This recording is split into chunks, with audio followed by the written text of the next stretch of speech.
তুমি খাও কি খাও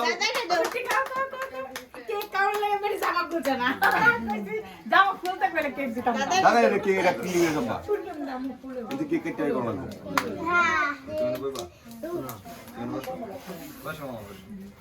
মুতে নিবা মোমবাতি নিবা এই মোমবাতি নিয়ে যেতে থাক দাদা নিন রাই আইন শেষ টাকা শেষ আমার টাকা শেষ আই রে